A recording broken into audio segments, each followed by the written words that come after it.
G'day, g'day, g'day. It's Mathematical KM, Keith Malumbi, their initials, not a title. This is round 3 of the Doeberl Cup. And I'm currently weighing in at 1464. My opponent, Abhinav, who also plays at the local club on Thursday nights, is at 1654. So 90 points uphill playing Abhinav, and I do have the white pieces. So this is round 3, and let's see how we go. Okay, we start with the kingside fianchetto. Abhinav's grabbed the middle. D-pawn, he brings the knight out on the kingside, which is nice. Not going to be getting no Austrian. Next pawn, he's got very classical, both his knights out. Get my knight in. He's threatening my queen, making me play a move I was always going to play. He develops his other bishop, and I play another move I was always going to play. So getting a few tempos as if I didn't already have the white pieces. So that's nice. Okay, we have the A pawn forward just to deny B4 before we do the rest. B4 before we do the rest. Got to be a thing. Computer wants me to start going crazy, but let's just get these fianchettos happening first. Okay, so we are getting a 3-pawn centre, but it's on the queen side. Now, I would like at some point to play C4. I can't play C4 while that bishop is homing in on the D-pawn. And I do know that when you've got a 3-pawn centre, in some ways F4 is the move of choice. But we haven't even finished setting up our whole thick-skinned hippo yet, and we've got our 3-pawn centre happening there. But I was just thinking, and bishop to B2, oh, hang on, let's go for us. Bishop B2 was the third best, with a side advantage to black. So, and I have been told by Solomon you can play just the hippo against a 3-pawn centre on the queen side. So perhaps fianchettoing the bishop was the way to go. But I went with tempo here to make that bishop go back. And I was thinking very much about playing C4 prior to the fianchetto, and in fact C4 is the top move, and we've played it just to break up that central mass. And if he plays D4, I can Lego it, and then the centre's all the way I want it to be, and it's going to be more of a standard hippo match. But no, he has instead played H6, which is perhaps at some point to deny G5 from me. That's a bit of a standard thing to threaten that bishop, and that no knight's going to be going there. So he's played that. This pawn is protected by 1, 2, 3 pieces. So D4, you think you've got friends. That could be, I believe, if I'm remembering the rest of the game right, D4, you think you've got friends, could be a nice title. So let's move it along. I swing the knight in behind. So now as far as D4 goes, I've got 1, 2, 3 pieces on D4. D4's got 3 pieces protecting him. And remembering I was kind of wanting the D pawn to move forward so I can lock it up just out of preference here. I've got 3 at the moment, and I guess I could go to 4 pieces as long as I know where I want my knight to go after. That's pretty tempting usually, threatening the black bishop, but of course it's got all the way back at the moment. Okay, so he swung his queen all the way across. I mean, yes, this knight is currently not protected, but in a way, my dastardly opponent has forced me to finish the standard setup of all of the pieces for the hippopotamus attack. And that would have the knight there, but the knight's already ahead of the game into its forward movement. So, he's protected a pawn back there with the rook, because bishops, should he take me with d4, was always on the cards to take Barry. But he's now made it so his d-pawn can slide forward. And I think I might not have mentioned that. That was the other thing, forgetting his d-pawn to move forward. For the longest time, that was going to win me the b-pawn. Not so anymore. However, that rook being there means, should I want to go,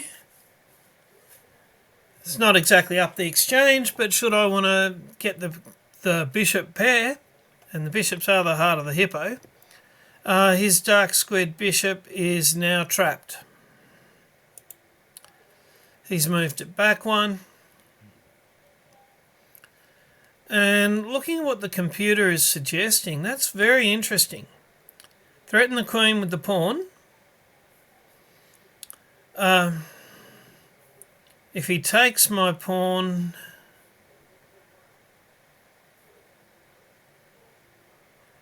that's b4. He's suggesting that the queen would go to b6 and that his c-pawn would not take my b-pawn. If it did, I could quite easily take it back with my a-pawn, and then my rook would be, the activity would be up. But the queen, I would have thought, could just take my a-pawn as a b-pawn. Not really sure I like that, but it's interesting. But I went for let us remove his bishop. And it's a solid 0.6 to white here. He's taken it back, and up there for thinking, we've got a nice little diagonal that if we can get a dark bishop onto it, then that would be good. That would be going up the exchange, probably for the rook, not for the queen. So let's threaten the pawn that the bishop's already aimed at.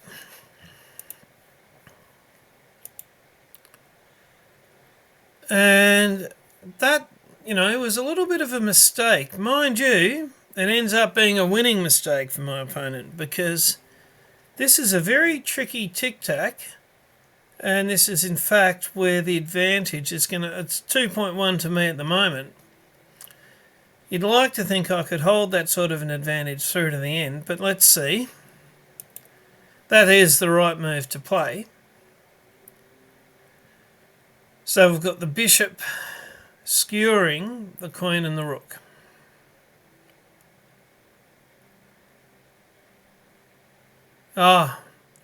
He could play a check. That's an interesting way of getting the queen out of the skewer. He didn't find that. But then, of course, you could block the check with a pawn and the game would go on. But he's protected the rook with the queen. So I could go up the exchange, but, and this is the calculation that I sadly didn't carry all the way through. And it's also, is it worth it? So please comment on White's move, I think it's 18. Certainly the bishop taking the rook on b8. If I take the rook, he'll take the knight. he'd be mad to just take it with the queen first, because then I'd get my knight out of the way.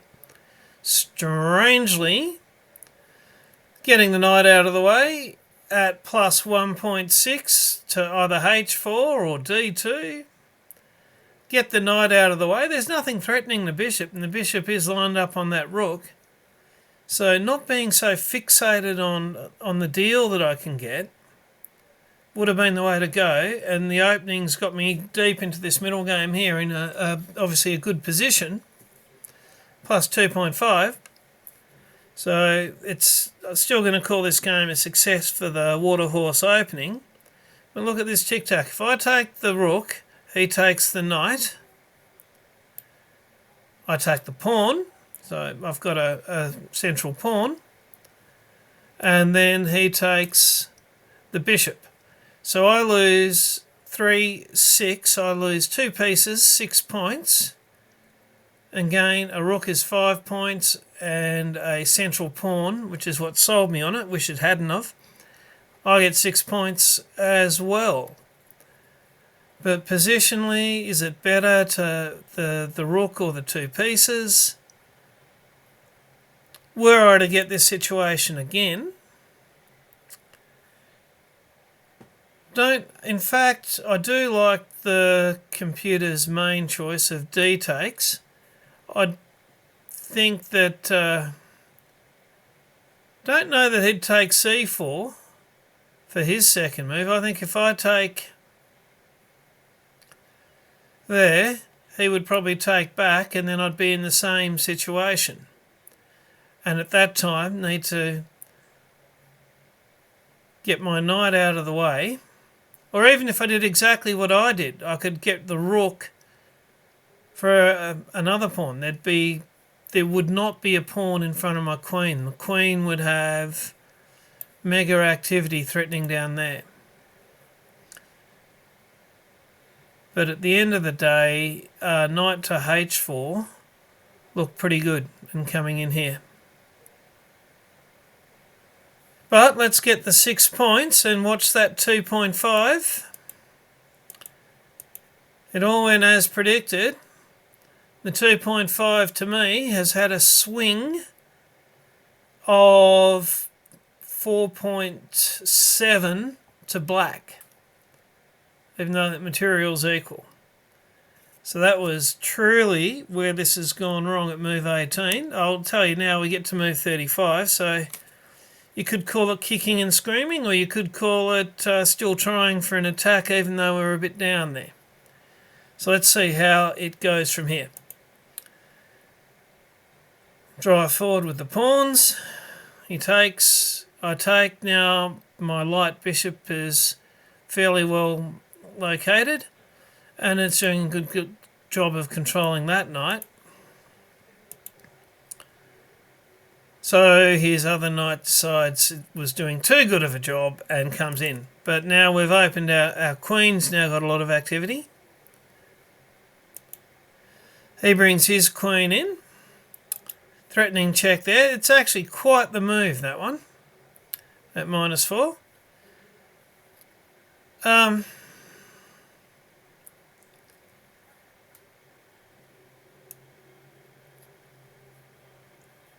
I don't want to play it, but that was maybe a choice to protect the pawn. He's still got this pretty good check. If I protected my pawn with any other queen move, like say here, then he's got check and gets to take my rook. At the end of the day, and I can see that castling was perhaps the best choice, and I am looking to do it. In fact, I did play it at that early stage. It's we can't save you, sorry, e-pawn. We don't want c3 to be a check, and we gave up that pawn. It's come back to 2.9 from 4 point whatever. And right now, he's got this big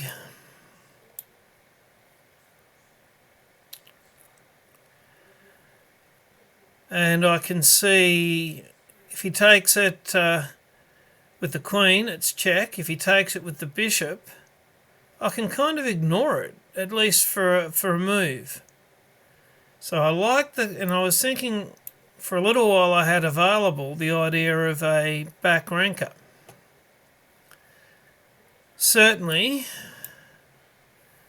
if I came here and he took with the bishop, I could then get in that check. If the king came forward, I could swing a rook across. It would be pretty good for me. So it might be minus 2.9, but black has got to tread carefully. This is definitely a little bit knife-edged with tactics going all over the place. And that queen to d6 would definitely have been the go at that point in time. But not as good. Out to 3.5.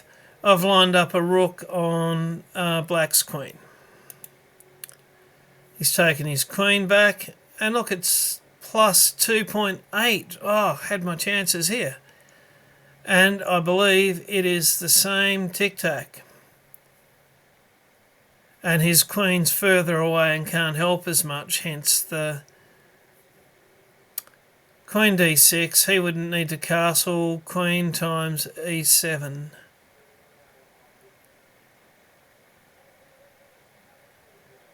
Because it's suggesting that castling would be his best move. Castling and giving up the knight.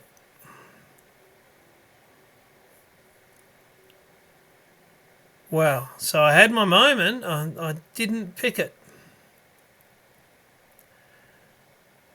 Needed to get in. You'll see that this c6 is just the bestest square for that knight. The same knight that he was meant to give up if I'd dived in and infiltrated with my queen straight away. I know I've only got one defender on that pawn, but given that I only need my move now, him not check me, and then another move, and then I've got the attack. Should have dived in with the queen right here, right now. Because if he hit with the queen first, I'd take back. He's not going to do that. If he hit with the bishop first, sure, if he's given another move, he's got discovered check. But I get to get the check in first. Anyway, but I didn't do that. I thought about getting doubling the rook with the queen. Too slow. 4.1 to black. From 2.8 to me to 4.1 to black. Got to be sharp. Back to 0.7. That wasn't the go. So he's now got the queen, a pawn, and a bishop. If he takes with the pawn and that comes across, then that activates his rook, and but maybe that's a too slow approach for black. Right, I've brought that across. Now the rook really is a threat. He does, unfortunately, that's a nice way of dealing with it. Brought my rook to line up on the bishop and onto the king. He sidesteps his king.